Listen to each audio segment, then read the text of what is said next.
नमस्कार मित्रों, Shekhar astrology channel पे आपका पुनः स्वागत है। आज हम चर्चा लेकर आए हैं भाग्य वृद्धि के वे उपाय जो लाल किताब में वर्णित हैं। यानी आज हम जानेंगे कि भाग्य को बढ़ाने के लिए लाल किताब में कौन से उपाय किए जाने चाहिए। भाग्य जो सफलता उन्नति के लिए परम आवश्यक चीज होता है। कहा भी गया है, कर्महीन भवसागर गए जहां रतन के ढेर, हीरा चुने कोयला भय देख कर्म का फेर। यानी यदि आप भाग्यहीन हैं, भाग्य का सहयोग प्राप्त नहीं होता है, तो जिस प्रकार हीरा चुनने के बावजूद भी वह कोयला हो जाता है, ठीक उसी प्रकार किसी भी उद्यम में आपका जो प्रयास है, आपका जो पूंजी है, आपका जो समय है, ये तीनों लगाने के बावजूद भी मन के अनुकूल परिणाम प्राप्त नहीं होते हैं, लाभ प्राप्त नहीं होते हैं और कभी कभी तो हानि के समान देखना पड़ता है। यानी जीवन में सफलता, उन्नति, धन, संपदा, यश, प्रतिष्ठा इत्यादि सारी चीजों का सीधा संबंध भाग्य से होता है। भाग्य का अगर साथ है तो जीवन में हर चीज प्राप्त कर सकते हैं, और भाग्य का साथ अगर नहीं है तो जीवन में सामान्य से समान चीज को भी प्राप्त करना मुश्किल हो जाता है। शास्त्रों में भी कहा गया है कि भाग्यम फलति सर्वतम न च विद्या न च पौरुषम। यानी विद्या और पौरुष यानी लगनशीलता, ये दोनों का परिणाम सभी जगहों पे प्राप्त नहीं होता है, परंतु भाग्य का परिणाम, भाग्य का फल सभी कार्यों में, सभी स्थानों पे प्राप्त होता है। इसलिए शास्त्रों में भाग्य की महिमा अपरंपार बताई गई है। आइए जानते हैं कि भाग्य वृद्धि के लिए लाल किताब में क्या उपाय बताए गए हैं। जन्म कुंडली के अंतर्गत नौवां भाव को भाग्य भाव माना जाता है। यानी नवम भाव का सीधा संबंध आपके भाग्य से है। नवम भाव में विराजित होने वाले ग्रह कहीं ना कहीं आपके भाग्य से सीधा संबंध रखते हैं। लाल किताब में चूंकि कुंडली को मेष लग्न का मानकर ही समस्त कुंडली का विवेचना किया जाता है, अतः भाग्य भाव में अवस्थित होने वाले ग्रह का सीधा संबंध आपके भाग्य पे होता है। यदि भाग्य भाव में सूर्य विराजमान हो तो क्या उपाय करने चाहिए। सूर्य के विराजित होने पर आपको चाहिए कि आप ईमानदारी, सेवा, सहयोग, परोपकार, लोगों के सुख दुख बांटने जैसे कार्यों को विशेष रूप से करें। कभी किसी के यहाँ मुफ्तखोरी यानी ऐसे अन्न ग्रहण करना जिसके लिए आपका कोई योगदान ना हो, यानी फ्री में किसी के यहाँ कुछ खाना आपके सूर्य को मंदा कर देता है।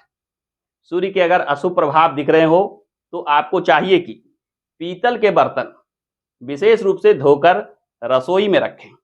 साथ ही साथ चावल और चांदी का दान को भी लाल किताब ने सूर्य के प्रभाव को बढ़ाने के लिए उपाय के तौर पे बताया है। यानी सूर्य अगर मंदा हो रहा हो, यश प्रतिष्ठा में कमी आ रहा हो, भाग्य का सहयोग नहीं मिल रहा हो, तो सूर्य का ये उपाय जो लाल किताब में बताया गया है उसे अवश्य करना चाहिए। सूर्य के बाद अगर हम चर्चा करें कि भाग्य भाव में चंद्रमा अवस्थित हो, यानी आपके भाग्य भाव में अगर चंद्रमा बैठ जाए तो कौन से उपाय करने चाहिए। लाल किताब बताता है कि चंद्रमा का सीधा संबंध माता से है। माता और माता के समान सभी औरतों की सेवा भाव की भावना रखना आपके चंद्रमा के फल को बढ़ा देता है। यानी आपको चाहिए कि चंद्रमा के फलाफल को बढ़ाना है तो माता से और माता समान अन्य औरतों से आशीर्वाद प्राप्त करते रहें।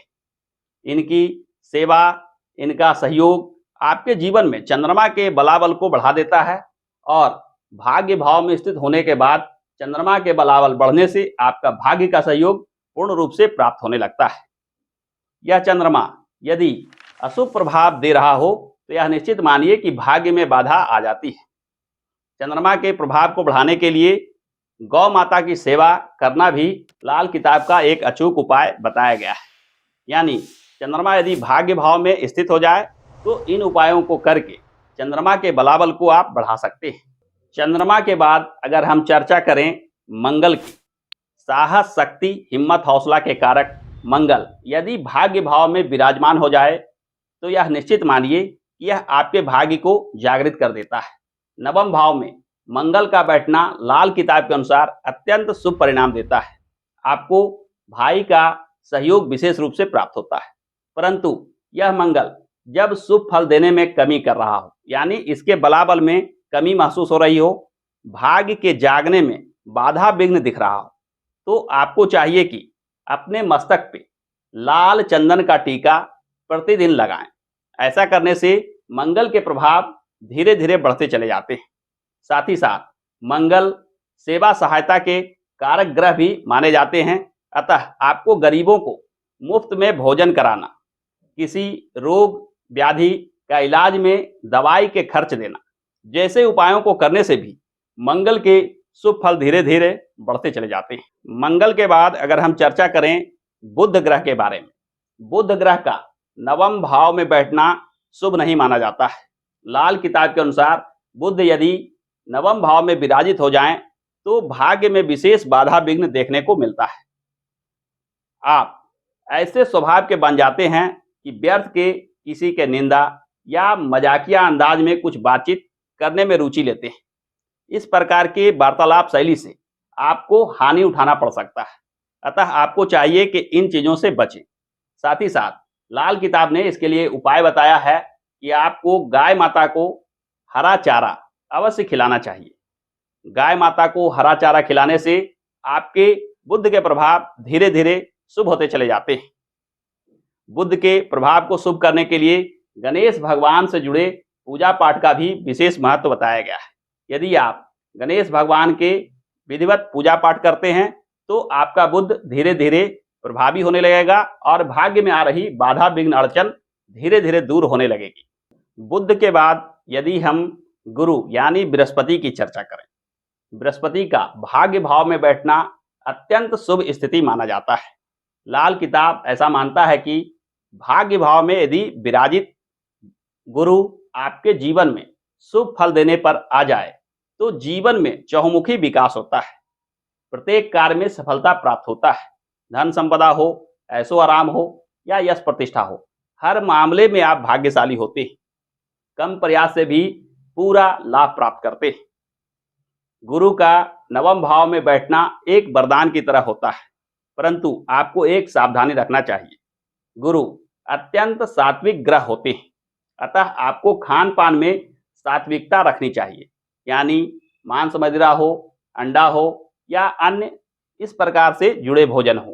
प्याज लहसुन इत्यादि गुरु के प्रभाव को कम कर देता है, अतः इनके सेवन से बचना चाहिए। यदि भाग्य भाव में गुरु विराजित हो जाएं तो आपको सेवा सहायता परोपकार जैसे चीजों को विशेष रूप से अपनाना चाहिए। ऐसा करने से आप देखिएगा कि आपके जीवन में बृहस्पति के शुभ प्रभाव आने लगेंगे और जीवन में अनेक प्रकार के लाभ प्राप्त होने लगेंगे। भाग्य का पूरा सहयोग मिलने लगेगा, क्योंकि भाग्य भाव में बैठा गुरु आपके जीवन में वह सभी चीजें लाकर देता है जिसकी आप कल्पना भी नहीं कर सकते। यानी गुरु का भाग्य भाव में विराजित होना लाल किताब के अनुसार अत्यंत शुभ स्थिति होता है। गुरु के बाद यदि हम चर्चा करें शुक्र ग्रह के बारे में, शुक्र ग्रह को भी भाग्य भाव में विराजित होने को लाल किताब ने अच्छा नहीं माना है। शुक्र यहाँ विराजित हो जाए तो इसे मंदा माना जाता है, और शुक्र के मंदा हो जाने से, शुक्र के प्रभाव में निर्बलता आ जाने से संसार के सभी भौतिक सुखों में कमी देखने को मिलती है। साथ ही साथ भाग्य भाव में शुक्र का विराजित होना भाग्य से जुड़ी समस्याएं ला देता है। शुक्र के उपाय के लिए आपको चाहिए कि कन्याओं, महिलाओं इत्यादि से जुड़े सेवा सहायता में विशेष रुचि रखें। यानी आपको कुमारी कन्या हो, औरत हो, इनकी सेवा सहायता करनी चाहिए। इनसे कभी बद्दुआ नहीं लेनी चाहिए, यानी इनके मन को दुखित करने वाले कोई कार्य ना करें, क्योंकि ऐसा करने से शुक्र कहीं ना कहीं और निर्बल हो जाते हैं। शुक्र के उपाय के रूप में लाल किताब ने एक बहुत ही महत्वपूर्ण उपाय बताया है। आपको चाहिए कि चांदी का एक चौकोर टुकड़ा ले जाकर नीम के पेड़ में तने में दबाएं। यानी नीम का जो पेड़ है उसका जो तना है उसमें चांदी का चौकोर टुकड़ा ठोक कर उसमें डाल दें। ऐसा करने से आप देखिएगा कि शुक्र 9 गुना उत्तम हो जाएगा, यानी शुक्र के समस्त शुभ फल प्राप्त होने लगेंगे। भाग्य आपका जाग जाएगा, भाग्य से जुड़े बाधा विघ्न दूर हो जाएंगे। शुक्र के अन्य उपायों की अगर चर्चा की जाए तो शुक्र से जुड़े अन्य उपायों में माता लक्ष्मी की पूजा आराधना विशेष फलदायी होता है। शुक्र के अशुभ बनाने वाले कार्यों से बचें और शुक्र को शुभ बनाने के जो उपाय हैं उन्हें अवश्य करें। ऐसा करने से देखिएगा कि भाग्य में जो बाधा विघ्न लग रहा है वह धीरे धीरे दूर होते चले जाएगी। भाग्य भाव में यदि शनि विराजमान हो, शनि का यहाँ विराजमान होना शुभ फल नहीं देता है, यानी आपके भाग्य में बाधा विघ्न और विलंब देखने को मिलता है। यदि आपके कुंडली में भी भाग्य भाव में शनि महाराज विराजमान हो तो आपको चाहिए कि आप निंदा, चुगली या किसी की अहित करना, किसी को लॉस देना इत्यादि चीजों से बचें। यानी जीवन में जो भी कार्य करें बड़ा सोच विचार कर, क्योंकि अगर आप इस तरह का व्यवहार नहीं रखते हैं तो यह निश्चित मानिए कि शनि महाराज आपको आपके किए कर्मों का दंड अवश्य देंगे। और शनि महाराज के दंड से बचना हो तो शनि की पूजा आराधना, खासकर शनि से जुड़े स्तोत्र आदि का पाठ अवश्य करें, शनि मंत्रों का पाठ अवश्य करें। शनि के शुभ फल को बढ़ाने के लिए लाल किताब ने बताया है कि कुत्ता को पालें या कुत्तों के सेवा करें, कुत्तों को रोटी दें इत्यादि जैसे काम को करने से शनि के अशुभ प्रभाव धीरे धीरे दूर हो जाते हैं और शनि आपके जीवन में शुभ प्रभाव देने लगते हैं। शनि के शुभ हो जाने से आप दिन दुना रात चौगुना तरक्की करने लगते हैं। शनि के बाद अगर हम चर्चा करें राहु महाराज की, राहु महाराज अगर नवम भाव में विराजमान हो, यानी भाग्य भाव में राहु का विराजमान होना आपके जीवन में क्या प्रभाव देगा। लाल किताब ऐसा मानता है कि राहु का भाग्य भाव में विराजमान होना शुभ परिणाम देने वाली स्थिति नहीं मानी जाती है। यदि आपके भाग्य भाव में राहु महाराज विराजमान हो तो आपको चाहिए कि आप अपने ससुराल पक्ष से मधुर संबंध बना के रखें, साथ ही साथ अपने ललाट पर केसर का तिलक अवश्य लगाएं। ये दोनों कार्य करने से राहु के अशुभ प्रभाव दूर होते चले जाते हैं। लूल्हे, लंगड़े, अंधे जैसे व्यक्ति राहु के क्षेत्र में आते हैं, यानी राहु का इन पर सीधा सीधा प्रभाव होता है। इनके सेवा सहायता करने से भी राहु के अशुभ प्रभाव दूर होते चले जाते हैं। राहु का भाग्य भाव में बैठना गुरु ऋण कहा जाता है, यानी अब आपके कुंडली में गुरु ऋण कारक हो गए हैं। यदि भाग्य भाव में राहु विराजमान हो तो गुरु ऋण को उतारने के उपाय अवश्य करना चाहिए। गुरु ऋण को उतारने का एक साधारण बड़ा ही आसान उपाय लाल किताब में बताया गया है कि आपको एक पीतल के लोटे में चना दाल लेकर भर लें, उसे पीतल के ही प्लेट से ढक लें और तत्पश्चात इसे लाल कपड़े से बांधकर किसी गणेश मंदिर में ले जाकर इसे गणेश जी के चरणों में अर्पित करें। ऐसा करने से गुरु से बनने वाला ऋण आपसे उतर जाएगा, यानी गुरु जो अशुभ प्रभाव देने की स्थिति में आ गए थे अब वो शुभ हो जाएंगे और राहु के भाग्य भाव में बैठने से जो भाग्य में बाधा, विलंब और विघ्न आ रहा था वह धीरे धीरे दूर होने लगेगा और जीवन में आपको भी सफलता प्राप्त होने लगेगा। ऐसा देखा गया है कि राहु का भाग्य भाव में विराजित होना अनेक परेशानी, कष्ट, मानसिक समस्या विशेष रूप से देने लगता है। यदि आप इन समस्याओं से परेशान हैं तो इन उपायों को अवश्य करें। और अंत में भाग्य भाव में विराजित केतु की चर्चा की जाए तो केतु का भाग्य भाव में विराजित होना शुभ परिणाम देने वाली स्थिति मानी जाती है। लाल किताब ऐसा मानता है कि केतु अगर भाग्य भाव में विराजित हो जाएं तो आप धार्मिक विचार के व्यक्ति होते हैं, लोगों की सेवा सहायता करने में आपकी रुचि होती है।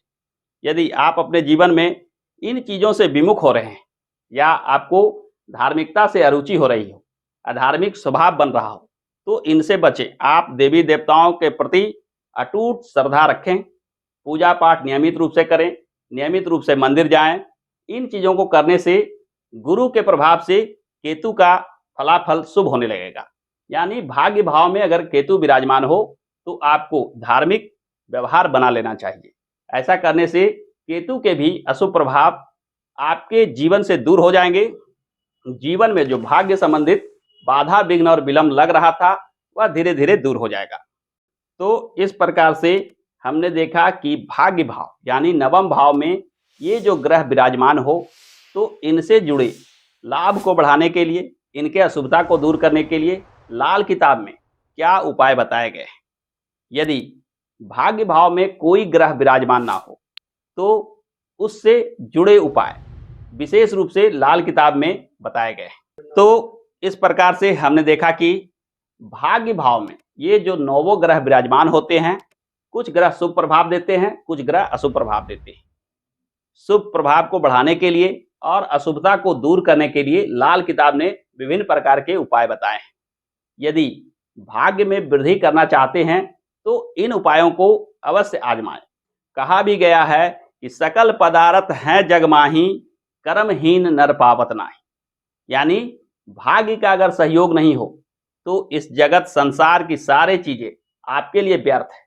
आपके लाख प्रयास करने के बावजूद भी वे चीजें प्राप्त नहीं हो सकती है। अतः भाग्य वृद्धि का उपाय अवश्यमेव करना चाहिए। भाग्य का सहयोग ही जीवन में सुख सुविधा, ऐशो आराम एवं मनोवांछित फल प्राप्त देता है। यानी आप जीवन में उन चीजों को प्राप्त कर लेते हैं जिन चीजों के प्रति आप ललायित हैं। मन की जो इच्छा है वह भाग्य से ही पूरा हो सकता है। मन की इच्छा को पूरा करने के लिए भाग्य का सहयोग अति आवश्यक माना जाता है। तो आज के वीडियो में हमने देखा कि भाग्य भाव में ये 9 ग्रह विराजमान हो तो इनके क्या उपाय करने चाहिए। यदि भाग्य भाव में कोई ग्रह विराजमान ना हो उसके लिए लाल किताब में क्या उपाय बताए गए, इस पर आगे आने वाले वीडियो में मैं चर्चा लेकर आऊंगा और इस पर एक एक कर बताऊंगा कि यदि भाग्य भाव में कोई ग्रह विराजमान ना हो तो उसके लिए क्या उपाय करना चाहिए जिससे सोया हुआ भाग्य भाव जागृत हो जाए। तो आज के इस वीडियो में इतना ही। आशा करता हूं कि आज का यह वीडियो आपको पसंद आया होगा। यदि वीडियो पसंद आया हो तो इस वीडियो को लाइक कीजिए, दोस्तों के साथ शेयर कीजिए और हाँ, मन में कोई प्रश्न हो तो कमेंट में अवश्य पूछिएगा। हमारे साथ अंत तक बने रहने के लिए बहुत बहुत धन्यवाद।